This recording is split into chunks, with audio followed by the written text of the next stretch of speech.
Bueno, y ahora les vamos a contar la restauración de los objetos históricos de las maquetas de Elma. Eh, bueno, para empezar, queríamos comentarles que estos objetos son muy particulares y distintos al resto del acervo del Ministerio. Se trata de la colección de buques de la empresa Mercante Nacional. Tal vez muchos de ustedes no estaban al tanto de que Argentina contó con una empresa mercante propia durante casi 30 años y que en la década del 90 fue declarada en quiebra, y de esta manera todo el patrimonio artístico o cultural quedó en manos de esta coordinación, de la misma forma que pasó con otras empresas.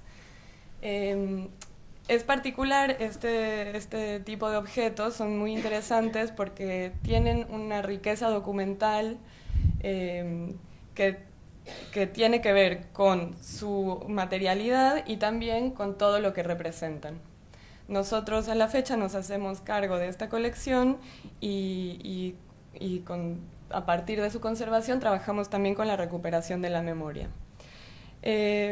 Para entender cuál es el tipo de patrimonio que tenía Elma, podemos ver estas fotografías que vemos que son objetos muy diversos, objetos de buques, como por ejemplo el telégrafo de mando que está en la primera imagen, en la más grande, objetos de navegación y de medición, y también obras artísticas como pintura y escultura que estaban decorando el edificio de Elma, que es la actual SIGEN, la actual sede de SIGEN en Reconquista y Corrientes, y también dentro de los buques como decoración. Y bueno, particularmente lo que convoca esta charla, que es este ejemplo de maquetas, que las maquetas en su producción se realizaban como anteproyecto de la construcción de un buque. Es decir, que a cada buque que existiera le corresponde una maqueta que lo replica de forma exacta. Es muy importante pensar que para este tipo de objetos el trabajo de conservación y de recuperación tiene que ver con sus dos dimensiones. Por un lado, la dimensión material, con todo lo que representa desde lo artesanal, con una calidad de materiales y de proporción o de escala perfecta. Y por otro lado, entender que estos objetos sin su historia pierden valor como bien patrimonial.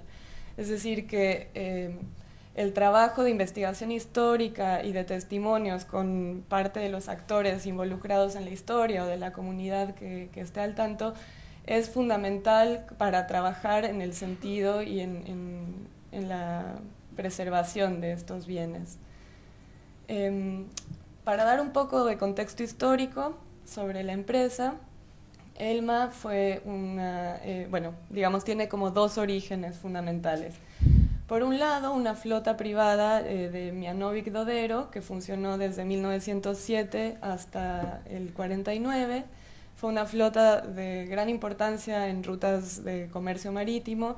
Y también otro de los puntos interesantes de la historia argentina fue uno de la flota que estuvo a cargo de la mayor parte de viajes de transporte de migrantes desde Europa, ya que tenía salidas desde el puerto de Génova y de Hamburgo hasta Buenos Aires. Así que bueno, en 1946, con la presidencia de Juan Domingo Perón, el papel de la Marina Mercante comienza a ser estratégico dentro de la industria nacional y se decide comprar esta empresa hasta que en 1951 se nombra FANU, que es la Flota Argentina de Navegación de Ultramar. El segundo origen de Elma es la Flota Mercante del Estado, que sucede durante la presidencia de Ramón S. Castillo, y que, como podemos ver en esta foto, resulta que existen 16 buques italianos que son incautados por el Estado argentino y posteriormente comprados al Estado italiano, formando la Flota Mercante del Estado. En 1960, con la presidencia de Arturo Frondizi, se decide realizar una unificación de las dos flotas para evitar la competencia por las rutas y centralizar la actividad marítima. y se convierte, es el periodo de la empresa Elma como tal, que dura más o menos 30 años. La empresa tiene rutas internacionales y nacionales de gran importancia, tiene una flota de aproximadamente 60 buques, y fue fundamental como parte del comercio marítimo nacional, de la industria nacional, hasta que por un montón de coyunturas políticas para la década del 90, con la presidencia de Carlos Saúl Menem, bajo una reforma del Estado se decide comenzar un proceso de privatización. Elma tiene varios intentos de venta de la empresa que fueron poco exitosos, se van vendiendo los buques hasta que en 1997 queda completamente disuelta. Bueno, volviendo un poco a este contenido inmaterial del que les hablaba, que puede asociarse, es importante destacar que la empresa fue un lugar de pertenencia y de identidad no solo para los trabajadores y para los tripulantes de los buques, sino para la familia de toda esta gente, porque la empresa tenía, no sé, desde un hospital propio hasta muchas actividades que relacionaban un montón a la comunidad.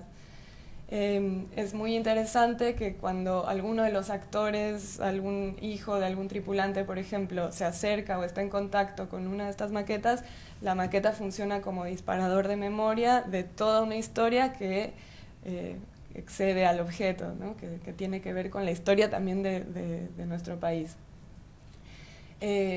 La flota era de distintos tipos de buques, teníamos de carga, de pasajeros, frigoríficos, entonces también es importante destacar como un valor inmaterial ese registro de las distintas necesidades históricas en cuanto a lo comercial o lo económico y también de diseño y tecnología que corresponde a los distintos periodos en los que funcionó.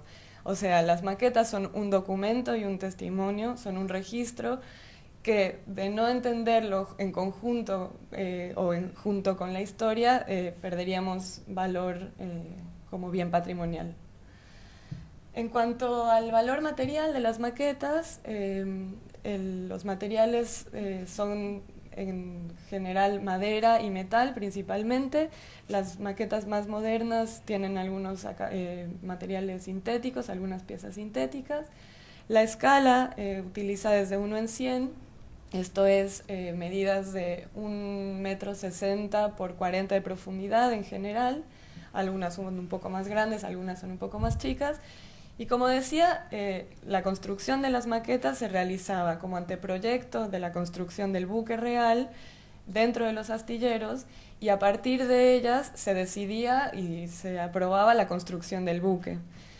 Sabemos, por ejemplo, que se utilizaba muchas veces la pintura que se iba a utilizar en el buque real para las maquetas, con lo cual, bueno, también tiene un valor extra parte de los acabados.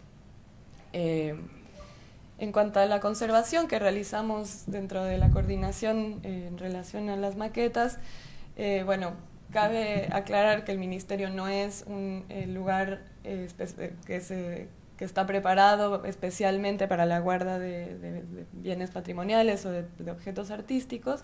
Están más bien ubicados en espacios comunes, en oficinas de funcionarios o en salones, con lo cual es muy difícil mantener o controlar los parámetros correctos de iluminación o de humedad relativa o temperatura, y es fundamental por esto realizar las tareas de relevamiento a todas las obras que tenemos tanto en guarda como en exhibición para establecer su correcta conservación o las prioridades o cambios necesarios para asegurarla. Otra de los papeles fundamentales de esta coordinación es el de asegurar el acceso y la concientización sobre los bienes patrimoniales del Estado, y para esto se realizan tareas de difusión como lo que vemos en la fotografía, que es una muestra que se realizó en los espacios que tenemos en el edificio para exhibiciones. Otro ejemplo es que se realizó un documental propio sobre Elma y sobre sus maquetas en particular, Y tenemos también un ejemplo de un canal de televisión, Construir TV, que realizó un especial también sobre estas restauraciones. Bueno, le voy a dar la palabra a mi compañera Carla, que les va a hablar un poco de la restauración. Hola, buen día. Bueno, gracias por venir. Yo les voy a contar un poquitito los procesos de restauración que hicimos sobre las maquetas de Elma. Les voy a mostrar unos ejemplos de deterioros y de sus intervenciones. Hasta la fecha, la coordinación hizo la restauración de 8 maquetas de las 30 que conforman parte de la colección de Elma. Los trabajos de restauración los hizo un grupo de conservadores y restauradores en conjunto con un especialista en madera, y siempre las bases de nuestros tratamientos fueron el respeto del original, los usos de materiales aptos para conservación, siempre pensando en la retratabilidad de los mismos, la investigación histórica, una fuerte investigación histórica en conjunto con testimonios orales, como les comentaba Flavia. Lo interesante de estos tipos de objetos es que, bueno, tienen diferentes tipos de materiales y diferentes tipos de construcción. Ustedes piensen que en pequeños sectores nosotros teníamos que trabajar superficies que son muy complejas para los restauradores. Por lo tanto, realmente fue un desafío el planteo del tratamiento que nosotros íbamos a aplicar. Como les comentaba Flavia, la escala es de 1 en 100, ahí pueden observar una imagen donde está la referencia de un dedo y ustedes ven la poelea tan pequeña con la cual después tuvimos que trabajar. Por lo tanto, nos tuvimos que adecuar las herramientas y los procesos. Al haber restaurado 8 maquetas, llegamos a la conclusión que las mismas han estado en lugares donde la temperatura y la humedad estaban incorrectas, y esto provocó diferentes tipos de deterioros. Acá podemos observar las grietas y las craqueladuras en la capa pictórica, faltantes de la misma. Esto también generó un ambiente propicio para la generación de hongos y la corrosión de productos metálicos. Otro de los deterioros eran partes rotas y faltantes. Tuvimos gran cantidad de faltantes de barcas, marcos y ventanas, poleas. Los hilos tensores eran muy especiales. Llegamos a la conclusión que los deterioros de estos sectores pudieron haber sido provocados por la acción humana, por el vandalismo, o también por la mala manipulación al trasladar estas obras a nuestro taller. La suciedad superficial estaba en todos los barcos, teníamos gran cantidad en diferentes sectores. Piensen que trabajamos en sectores muy pequeños y eso fue muy complejo. Y bueno, siempre que iniciamos una restauración, comenzamos por la documentación de la pieza, luego iniciamos un mapa de deterioro, donde ahí marcamos todas las falencias que tiene la pieza, y siempre la premisa es comenzar sobre la estructura de la pieza. Por lo tanto, realizamos la consolidación de la capa pictórica, trabajamos con diferentes tipos de adhesivos, acrílicos o vinílicos, a través de inyecciones o filtración. Acá es muy interesante, hay una foto que muestra la consolidación del mástil. Era una superficie muy pequeña y nos tuvimos que apoyar de los estudios químicos para saber qué tipo de pintura era. Llegamos a la conclusión que era una pieza acrílica, por lo tanto, a la hora de aplicar calor con termocauterio teníamos que tener mucho cuidado, fueron temperaturas muy controladas. Si nos pasábamos de esto, podríamos llegar a perder parte del original. Acá hay una foto del antes y el después. Cabe destacar que primero tuvimos que hacer una hidratación de la capa pictórica, trabajamos con diferentes tipos de soluciones, con una solución hidroalcohólica para ir ablandando la capa pictórica y después hacer el tratamiento de consolidación. Acá pueden observar una evolución de los tratamientos de la limpieza de metales. En algunos casos, si tenía presencia de hierro, hicimos una pasivación de los mismos. También se hicieron limpiezas superficiales con pinceles. Acá podemos ver también cómo luego de la limpieza procedimos a hacer la reintegración cromática, que en este objeto fue ilusionista. Bueno, utilizamos diferentes tipos de pinceles de acuerdo a las necesidades que teníamos, de acuerdo a los sectores, pinceles de diferentes tipos de cerda.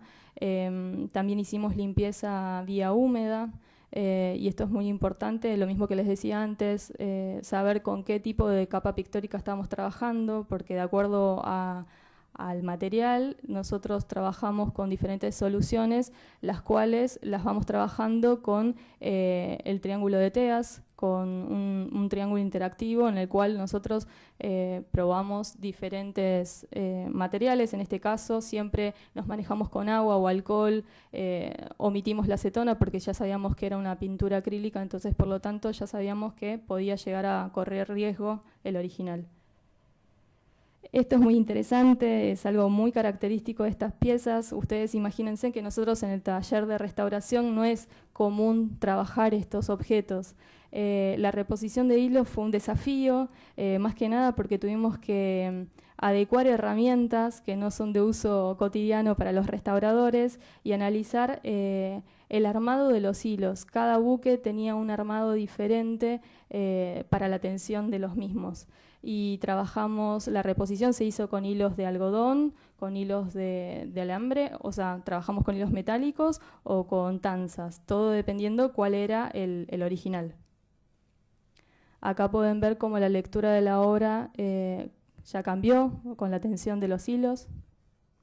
Y bueno, esto que les hablaba, siempre trabajamos con un equipo interdisciplinario. Acá tuvimos la colaboración de un especialista en madera que hizo la reposición de los faltantes de las barcas. Trabajó en madera y también con resina epoxi. Bueno, acá pueden ver cómo con la colocación del barco. Y bueno, también tuvimos mucha cantidad de faltantes de ventanas.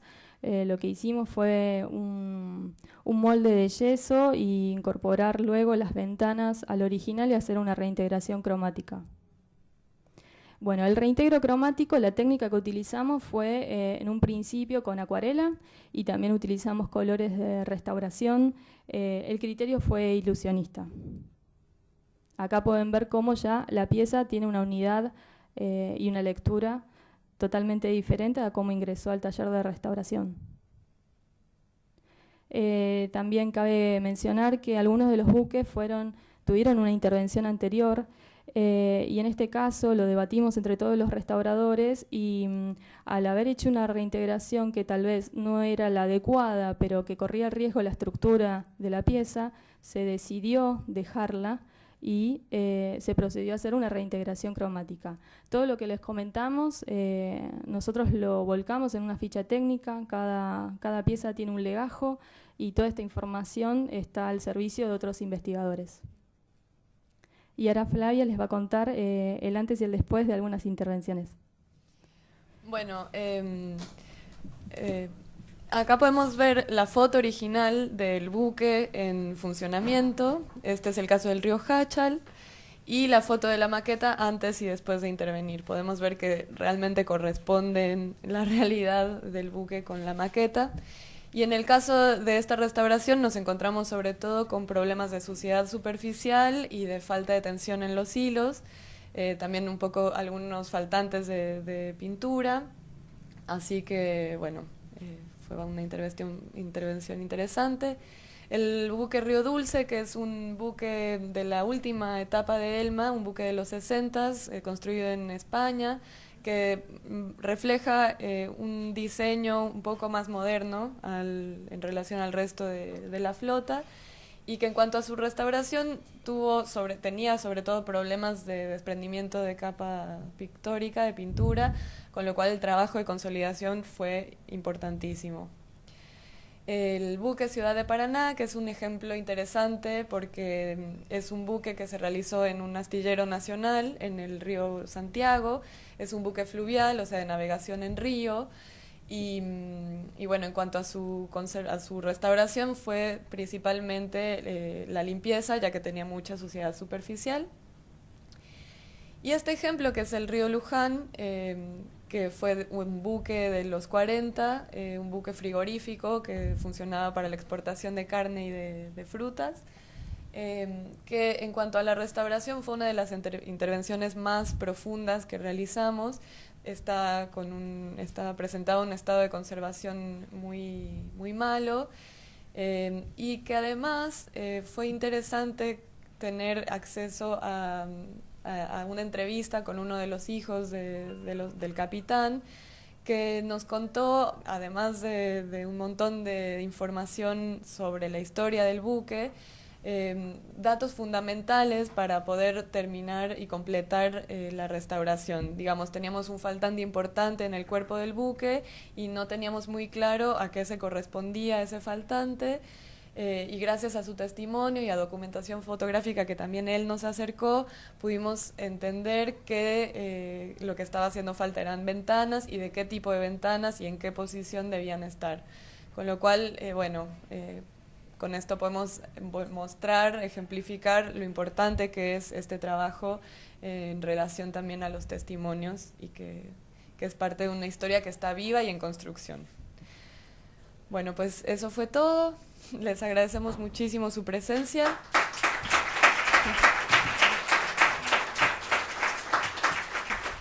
Bueno, ahora vamos a continuar con la